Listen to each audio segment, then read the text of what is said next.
Pag nangingitim na po na ganito ang ating tambutso guys, yan, stainless po yan. Yan. Kaso madali po siyang mangitim. Para maganda pong tignan ay babalutan po natin siya ng ganito. Thermal wrap. At meron na po siyang lock guys. Ito kasama. Para matakpan po siya at hindi siya masyadong mainit.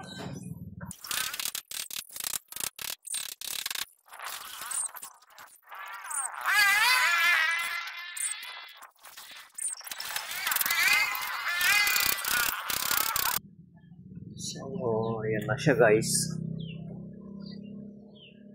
Balot na natin.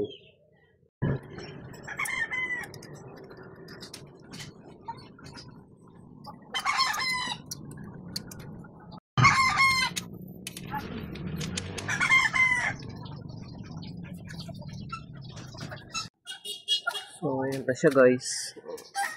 Balot na natin.